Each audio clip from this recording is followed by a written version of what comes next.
Okay, this is a presentation on learning strategies.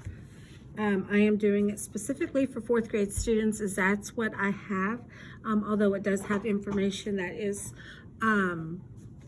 beneficial for other grades.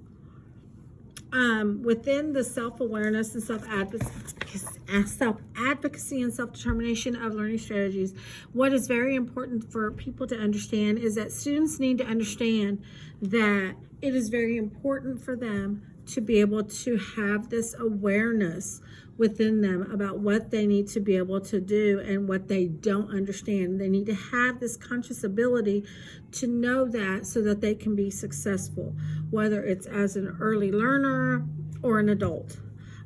Students also must be able to be responsible for knowing what they can do. Do they understand it? Are they comprehending? Do they have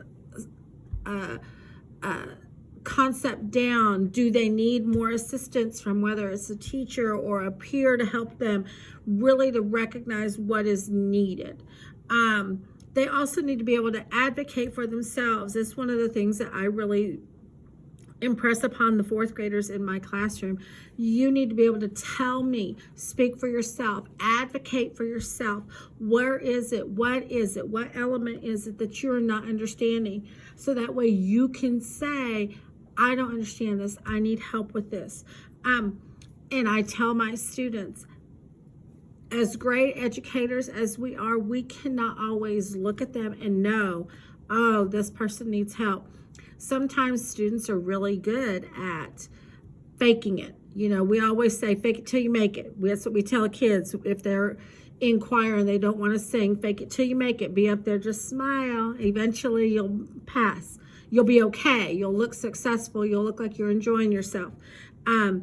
But the problem is within other subject content areas, students are faking it. And so sometimes teachers are not aware of what the students understand and don't understand. And so it's important that the students tell educators, I don't understand this. I need help with this, so that they can advocate for themselves to find out how they can do it. Students also need to have that grit within them, that wherewithal to say, I need to be able to be successful. I need to be able to make it through all of my matriculating years, through adulthood, and have that determination to understand these things are beneficial to me. I need to be able to do these. When these three components of self-awareness, self-advocacy, and self-determination work hand in hand, it benefits the student and it creates a successful student and as well as an individual. How to effectively teach independent learning in the classroom. There are so many different ways. With my fourth graders, I start right out the gate.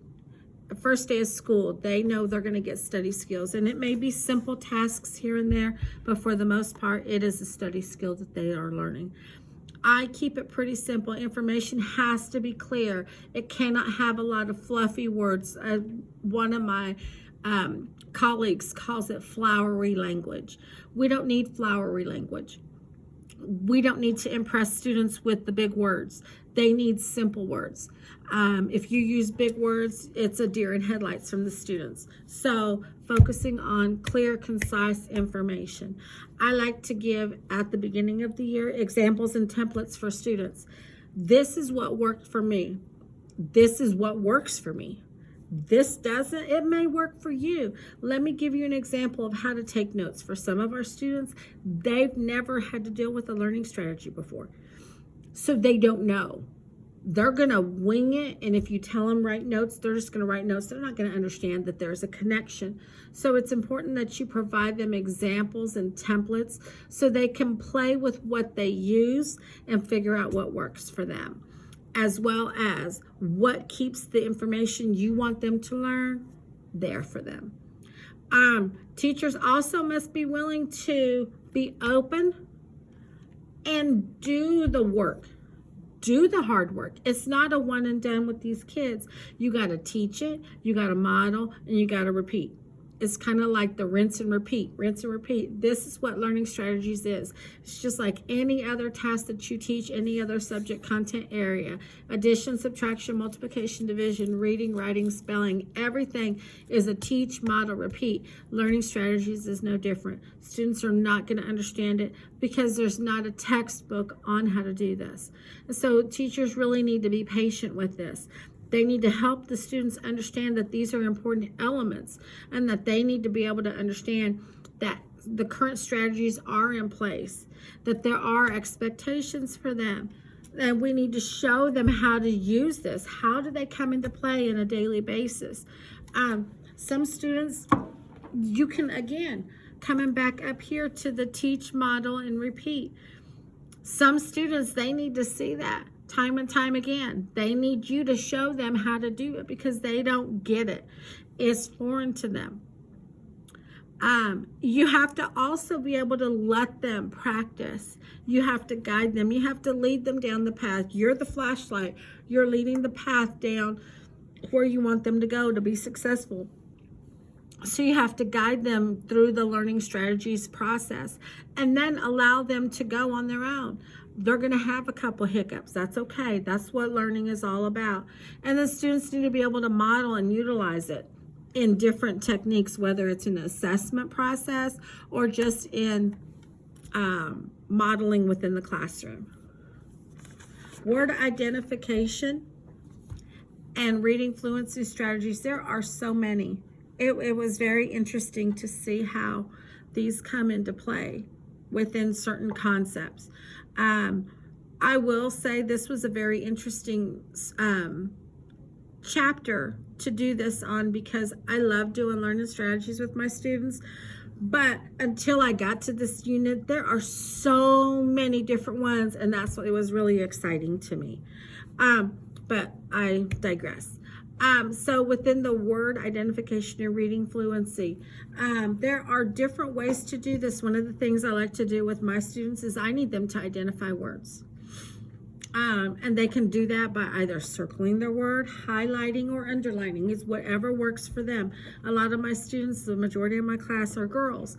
And so they got the colored pencils, the cute highlighters. And so that's how they can identify certain things.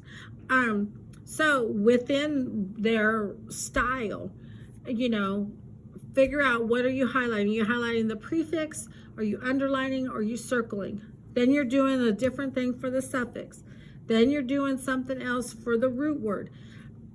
And then as far as the vowels and the rest of the word, you need to be able to figure out each part of the word so you can say them. You want to be able to identify it. You want to be able to understand it. You also want to be able to use the context to help you understand those words. You need to be able to understand some of these words are going to be hard words.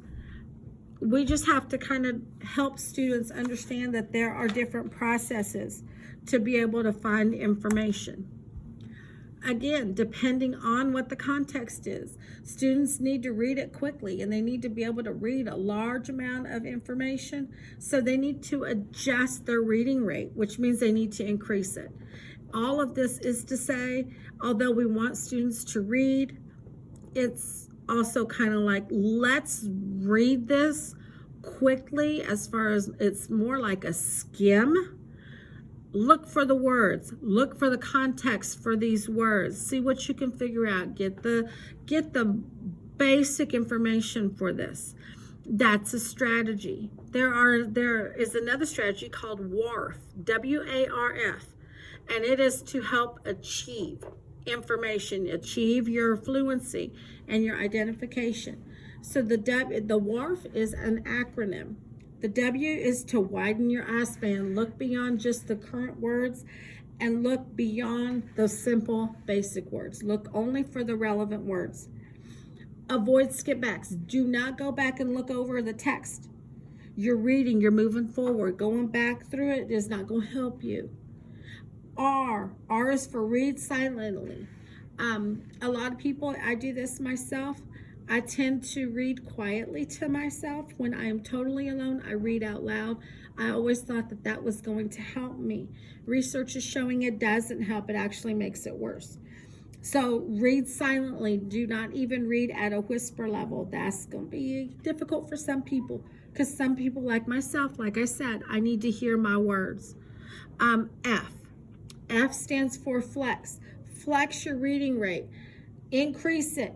Regardless of difficult words, students need to increase their rate. Identify the context clues to understand the words as they continue to read through. It is important to understand words, but you also have to know that if you don't know a word, context clues will help you. You need to know, students need to know the difference between root words, prefixes, suffixes, so as to understand a word. Breaking down a word and getting the affixes away from the root is important. You can figure out the word and the meaning with the root word. Know that meaning, then apply the affixes to it and you'll be just fine. Again, check for the context clues. And then ensure that the meaning is understood as an entire word, root and affixes. Reading comprehension. Students need to be able to read independently. They got to read on their own. And they also have to understand what they're reading. That's hard. I have students who can read. They love to read. But the comprehension of it is, I don't know. So we got to work on that. There are different strategies for that. Learning strategies, techniques, they love acronyms. Scroll. SCROL. Survey the headings. Look at what's being, look at what you're getting ready to read. Kind of get an idea what it's about. Connect your dots. Figure out what it's about. Read it. Read the information, create an outline. Then if you need to look back, look back. Alternative learning strategies for reading comprehension are PARS, P-A-R-S. You're going to preview what you're reading. You're going to ask questions in your mind. What am I reading? Then you're going to read it. Then you're going to go back and summarize it. Summarize what you read. That will help you to understand. PARS is great for young students. So for fourth graders, it's a great concept for them, for elementary students as you're trying to teach this, because it's great. They will learn it. It's also especially good for students with limited strategies, limited abilities, I should say. Another strategy to help students is CAPS, and that has to do with stories. So who are the characters? What's the point of the story? What's the problem of the story? And how are they going to solve the problem of the story? Another strategy that there is includes graphic organizers, and it's called POSSE, P-O-S-S-E. It's prediction, organize, search, summarize, evaluate. This is a great technique to use, a strategy to use, where you're reciprocating teaching with your peers. So if you have students who are working with peers and they're learning information, they can turn this around and use this strategy to help their peers do some work. Listening and note-taking is very important. SLANT is fabulous. I actually started recently using this within my classroom. If students will sit up, if they lean forward, it activates their way of their processes of thinking. They can give you key information, and then that you can track, the students can track who's talking, so they can watch them. As long as that is great. It is a great technique for them. Another technique that we have is called TASSEL. TASSEL, T-A-S-S-E-L. And TASSEL stands for trying to not doodle. This is great for upper grades. Have the students arrive to class on time. Sit near the front. Sit away from friends. And daydreaming. So focus on what you're doing, and if you catch yourself daydreaming, stop it. And then always look at the teacher. That's what Tassel is. Again, this is a great technique for upper grade students. I like to try to do some of this with my fourth graders, just to try to challenge them. A great technique they have for science is called CUES, and CUES is standing for cluster, 3 to 6 main points, utilize the teacher's cues, find information within your vocabulary, and to summarize as well. For writing, a writing strategy that they have is POW. And POW is picking out different ideas, organizing your notes, and write and say more. These are great techniques for students who are writing, your writing strategies. Sometimes people don't like writing because it's very detailed. You got to use words and you got to organize your thoughts. And a lot of times we don't like to do that in writing.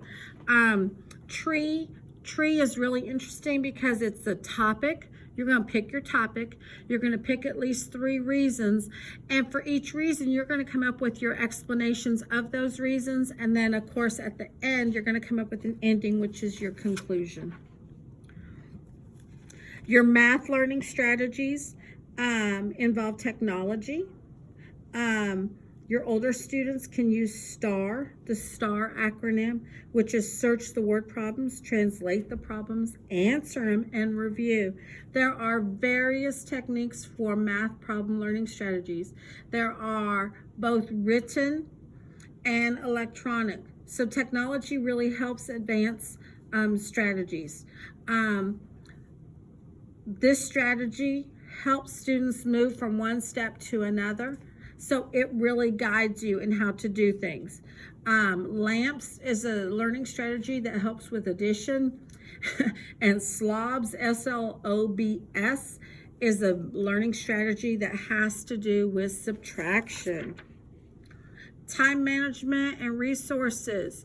HOPS is a homework organization and planning. It is very important for students to be prepared for class. Time. Is it on your side? It is not. Time is not always on our side, because if we are wasteful with our time, we will lose track of time and we will not be productive. So it is important that we show students how to do that. One of the things I do is I give my students a 45-minute homework challenge. That is focused 45 minutes. Tell me how much work you get done in 45 minutes. They do the work and then they write me for a couple sentences on how they did and what they did. I get some, sometimes I don't. Some kids are really surprised. Personal tracking or electronic tracking of your time management, whatever floats your boat, whatever works for you works. How do we ensure engagement for students? Kudos. My students are young. They love getting kudos. It keeps them in line. It motivates them. Daily self-check and class check-in. I have them do a self-check. What did you do? Did you do it well? Did you kind of fluff it off? What worked for you? And then we have a one-on-one meeting with the students. I have all week and I go through one-on-one meeting with them, couple minutes. What works, what doesn't work? How can we fix it? Modeling in the classroom. I use these skills every day in my work. And so it is important that they see me do that, as well as we practice in class and we practice again in the classroom. I model it, they model it when we do different strategies and techniques, and we share what we learned with our peers. Thank you.